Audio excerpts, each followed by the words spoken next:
그만큼 운전자가 앞을 제대로 보지 못한다는 얘기예요. 지금은 터치스크린이 적어도 절반 이상이진 않잖아요. 터치스크린이 늘어나면 늘어날수록 이 도로에 큰 위협이 될 수 있다는 거죠.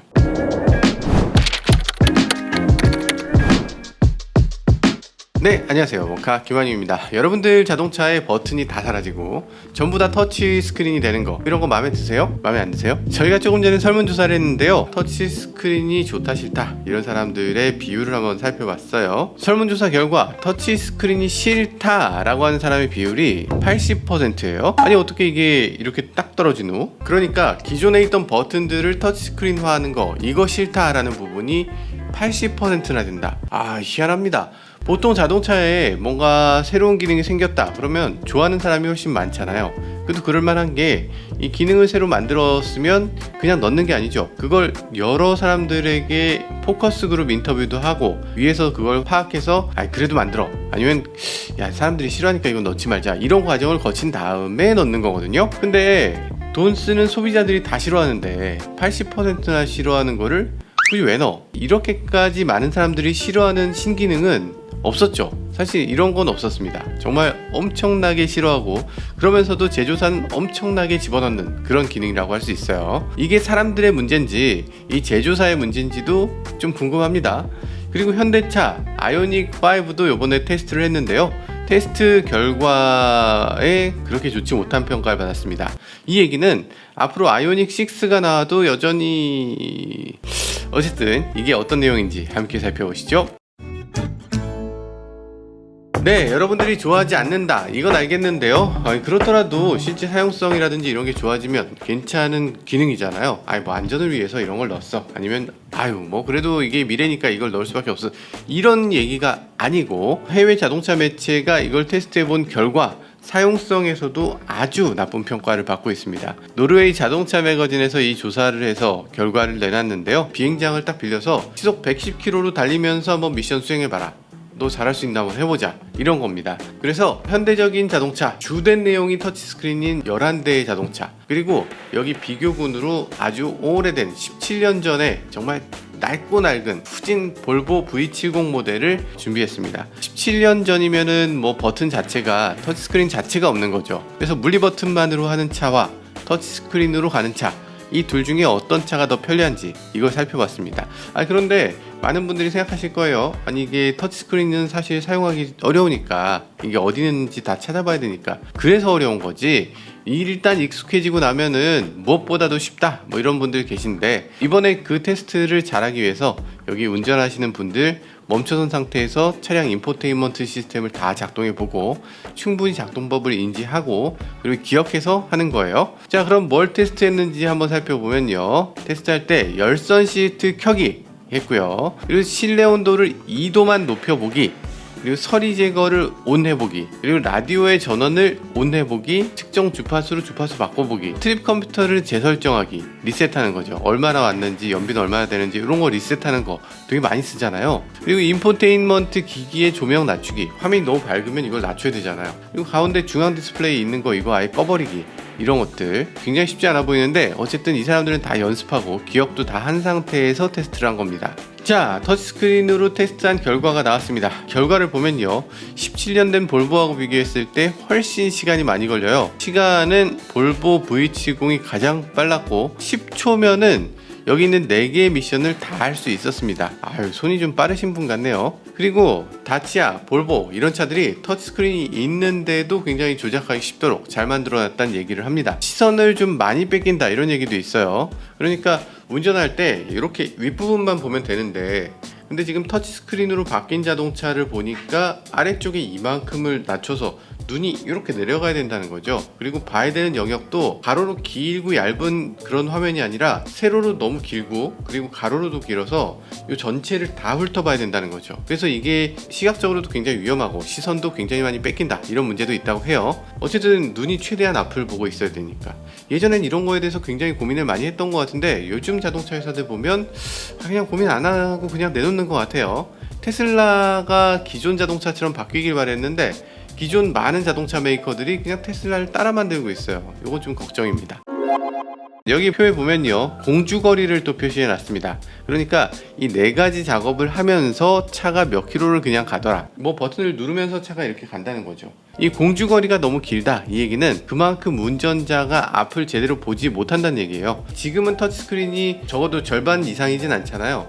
터치스크린이 늘어나면 늘어날수록 이 도로에 큰 위협이 될 수 있다는 거죠. 자, 그래서 그 결과를 한번 살펴보죠. 결과 가장 쉽게 운전할 수 있는 차는 역시 2005년 볼보 V70이었다. 17년이나 됐지만 여전히 사용하기 가장 쉽더라. 지금 이 4가지 작업하는데 10초밖에 안 걸렸고요. 시속 110km에서 306m만 가면 된다고 합니다. 그럼 최악의 차는 어떤 차냐? 최악의 차는 MG 마블 R입니다. MG라는 메이커가 중국 자본으로 다시 만들어진 메이커인데 영국에서 주로 판매를 해요. 그래서 이게 평가에까지 올라온 것도 사실 놀라운 거긴 한데, 어쨌든 지금 MG 같은 경우는 작업 완료하는데 무려 44초 6이 걸린다고 합니다. 그리고 자동차는 무려 1300km를 그냥 가요. 1370km 동안에 계속 운전자는 이거 조작하느라고 자동차를 거들떠보지 못했습니다. 사고 날 가능성이 정말 높겠죠. BMW iX 그리고 세아트 레온, 이 차들은 뭐 조금 나은 편이긴 한데 여전히 좀 복잡하긴 합니다. 작업을 전부 수행하는데 1km가 필요했다고 하네요. 다치아 샌데로 그리고 볼보 C40은 이게 터치스크린이 있긴 있어요. 있긴 있는데 이게 뭐 그렇게 복잡하진 않다, 뭐 할만하더라, 이런 얘기를 합니다. 테슬라 모델 3 같은 경우는 중간보다 조금 나은 정도네요. 의외로 터치스크린으로 전부 들어가면 이게 어렵지 않을까 라고 하지만 테슬라가 해놓은 걸 보면 그렇게까지 나쁘진 않다는 생각이 드네요. 23.5초가 걸린다고 하고요. ID3가 25.7초, 현대 아이오닉5가 26.7초를 차지했습니다. 지금 11개 차종 중에 8위, 뒤에서 4등을 했어요. 이거 아이오닉5 최신 차종인데 어떻게 이렇게 낮은 평가를 받을 수가 있죠? 아이오닉5보다 더 나쁜 차는 3가지밖에 없는데, 중국이 내놓은 MG, 그리고 세아트가 내놓은 레온, BMW가 내놓은 iX, 이렇게 3가지 차종을 제외하면 전 차종이 아이오닉5보다는 작동이 더 빨랐습니다. 제조사는 이런 식으로 얘기합니다. 아니, 그거 터치하고 이렇게 하라고 만든 게 아니고 우리는 음성으로 하라고 만든 거야. 그러니까 음성하면 되지 왜 그걸 터치를 하다가 힘들다고 그래. 그건 하는 거 아니야. 애비 이럽니다. 근데 음성 기능을 실제로 해보니까 너무 불편하다는 거죠. 내비를 음성인식으로 찍으면 꿀인데. 어쨌든 굉장히 중요한 기능인데 그게 지금 노르웨이 자동차 매체가 했을 때는 제대로 안 되더라는 거예요. 어렵잖아요. 쉽지 않습니다. 쉽지 않아요. 그러니까 이건 지역적인 특성도 좀 있는 것 같아요. 우리나라에서 카카오 아이가 음성인식 잘했던 것 같은데, 아무튼 지금 이 평가 결과로는 오히려 불편했고 제대로 동작하지도 않더라, 이런 얘기를 합니다. 제조사가 전 세계적으로 조금 더 능력을 발휘해 줘야 될 것 같아요. 그리고 터치스크린 위치에 대해서도 문제 삼고 있습니다. 벤츠 GLB 같은 경우는 이렇게 위에 있어서 한 20도만 낮추면 된다고 해요. 그런데 이 터치스크린이 있는 차들은 대부분의 차가 56도 정도를 숙여야 된다고 합니다. 운전하면서 20도를 낮추느냐 56도를 낮추느냐, 이건 너무 큰 차이잖아요. 너무 큰 차이기 때문에 안전을 위해서라면 유일한 터치스크린 하나를 가운데 놓는 이 방식은 좀 이양해야 되지 않을까, 그런 생각이 들기도 해요. 테슬라 어쩔. 기사를 끝까지 읽어봐야 되죠. 이게 정말 나쁘냐, 나빠서 이거 단종되고 다 없애야 된다, 이렇게 얘기하는 건 아니고요. 지금 이런 식으로 이 앞을 바라보는 사람이 점점 줄어들고 사람들이 센터 디스플레이에 자꾸만 시선을 뺏기고 아주 사소한 거 조작할 때도 몇 번씩 들어가야 돼서 너무 불편하고 이렇다는 얘기를 하는 거예요. 이럴 때 여러 가지 아이디어들이 있을 수 있겠죠. 예를 들면 포르쉐 파나메라나 911이나 이런 차들 보면 버튼이 다 터치로 바뀌었죠. 근데 버튼이 햅틱을 쓰고 있습니다. 햅틱을 쓰고 있는데 이런 햅틱이 아니에요. 이 맥북도 보시면 여기 이렇게 터치패드가 있는데 눌러보면 딸깍딸깍 하는 느낌과 소리가 나요. 근데 이게 사용자만 알 수 있고 다른 사람들은 이 딸깍을 느낄 수가 없습니다. 딸깍하고 스위치를 누르는 느낌이 드는데 실제로는 스위치 역할은 없고요. 판 자체가 조금 움직여지면 그때 진동을 해서 마치 딸깍거리는 버튼을 누른 것 같이 이렇게 느끼게 해주는 거예요. 이걸 애플이 너무 기막히게 만들었는데 요 정도 해주면 참 좋을 것 같아요. 자동차 회사도 애플의 이 터치패드 감각을 좀 배울 필요가 있는 것 같습니다. 자, 그리고 터치 스위치 같은 경우에 지금 위치가 또 문제가 되잖아요. 위치가 문제가 되는 게 너무 낮아서 문제가 되고, 그리고 터치 스위치를 이렇게 디스플레이에다 놓다 보면 계기판만큼 멀어야 되기 때문에 손이 안 닿곤 합니다. 이런 것들 때문에 터치에 또 어려움이 있겠죠. 그러니까 이 터치패드의 가장 좋은 위치는 여기도 아니고 여기도 아니고 핸들입니다. 핸들에 놨을 때 내가 조작하는 걸 정말 잘 조작할 수 있고, 내가 조작하는 버튼에 맞춰서 그 다음 기능들을 여기다 표시해 줬을 때도 가장 잘 볼 수 있을 것 같아요. 지금 뭐 핸들 리모컨 보면 다 가관이죠. 여기 뭐 버튼들이 어마어마하게 많잖아요. 거기 보면 또 깨알같이 뭐라고 다 써 있어요. 쓸 수 있는 공간이 얼마 없으니까 영어로 대충 그냥 정말 이해하기 너무 어려운 글씨들이 너무 많고요. 요거는 어떤 식으로 해결이 좀 돼야 된다 싶어요. 여기다가 만약에 터치패드를 붙이면 어떨까? 터치 디스플레이를 붙이게 되면 아주 편하겠죠. 지금도 이런 문제가 있잖아요. 자동차 스티어링 휠에 버튼 같은 거는 쉽게 넣는데 터치로 뭔가를 해야 될 수도 있잖아요. 이 터치하는 경우에 굉장히 힘들어요. 뭐 문지르는 액션 이런 것도 굉장히 어렵습니다. 근데 그거를 디스플레이 리모컨을 핸들에 붙여주면 그러면 여기서 문지르는 거나 뭐 이런 것들 다 적용할 만 하잖아요. 핸드폰 같이 생긴 게 하나 붙어 있으면 좋겠다 이런 생각이 드네요. 그리고 BMW가 하고 있는 것도 굉장히 눈여겨볼 만합니다. BMW는 즐겨찾기의 회사죠. 즐겨찾기 인터페이스에 정말 진심인 회사. 1, 2, 3, 4, 5, 6, 7, 8 이렇게 써 있는데 여기 있는 버튼을 눌렀을 때 뭐가 되고 이런 것들이 있어요. 근데 그것들도 서로 혼동되지 않도록 이 터치 화면의 위에 커버 자체를 울룩불룩하게 버튼처럼 만들어 놨습니다. 이렇게 만들어 놓는 것도 좋죠. 이거 물리적으로 이렇게 하는 거 너무 어렵지 않냐? 그럴 수 있죠. 그러면 소프트웨어적인 부분부터 개선할 수도 있습니다. 예를 들면 이런 거죠. 디스플레이 중간에 버튼들이 이렇게 있는 경우, 요거는 내가 어디를 눌러야 될지를 정말 끝까지 지켜봐야 됩니다.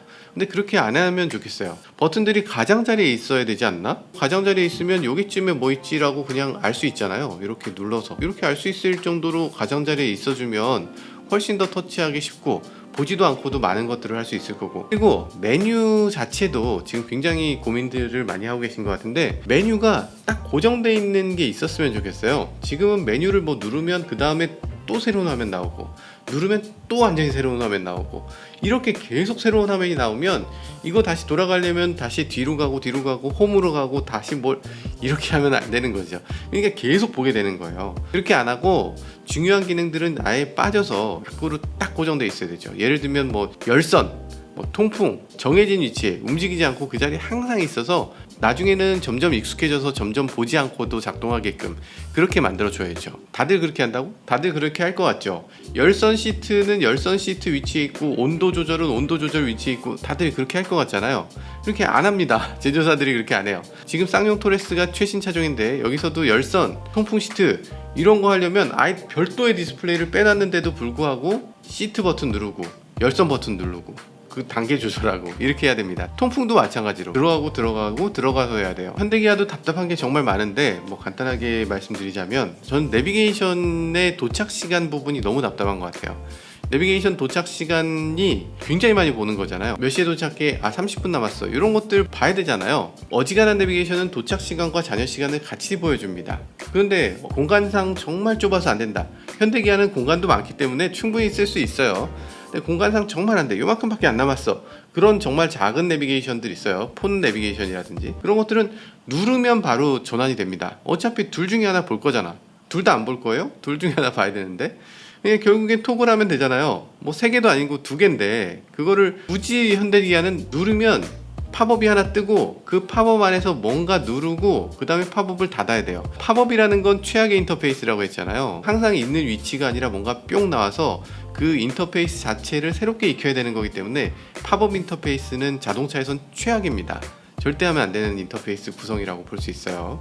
이건 도대체 왜 이렇게 했나 이런 느낌이 들 때가 많습니다. 이번에 이 매거진에서 테스트한 결과 아이오닉5, 그러니까 현대차가 지금 굉장히 안 좋은 평가를 받았는데요. 이 아이오닉5 같은 경우는 열선 시트를 내비게이션 화면 안에서 하게 돼 있어요. 그래서 열선 시트를 왜 여기다 집어넣었을까 싶은 생각이 들고, 그리고 요즘 현대차 내비게이션이 전체적으로 굉장히 느려졌거든요. 퍼포먼스를 많이 요구하는 소프트웨어 업데이트를 OTA로 하는 바람에 이게 최적화가 더 나빠진 느낌이 들어요. 발적화라 그러지, 발적화. 발적화가 됐습니다. 그래서 지금 테스트에서 더 안 좋은 평가를 받은 것 같아요. 네, 요즘 새로운 차들 나오면 자꾸만 터치스크린을 달고 나오죠. 이것 좀 싫어하시는 분들도 많이 계신 것 같지만 저도 사실 물론 아쉬워요. 근데 모든 차가 결국에는 터치스크린으로 가게 될 겁니다. 저도 터치스크린을 그렇게 좋아하는 편은 아니지만 터치스크린을 사용하다가 터치스크린이 없는 차를 보면 너무 옛날 차로 보여지기도 해요. 어쨌든 이 터치스크린으로 전환하는 이 과정, 이거 정말 피할 수 없는 필연적인 방향이라는 생각이 듭니다. 이런저런 이유로 제조사들이 꼭 터치스크린으로 바꿔야 된다면 그때는 이런 문제들을 다 인식하셔서 더 좋은 차로 만들어 주셨으면 합니다. 지금까지 저는 모카 김한용이었습니다. 감사합니다.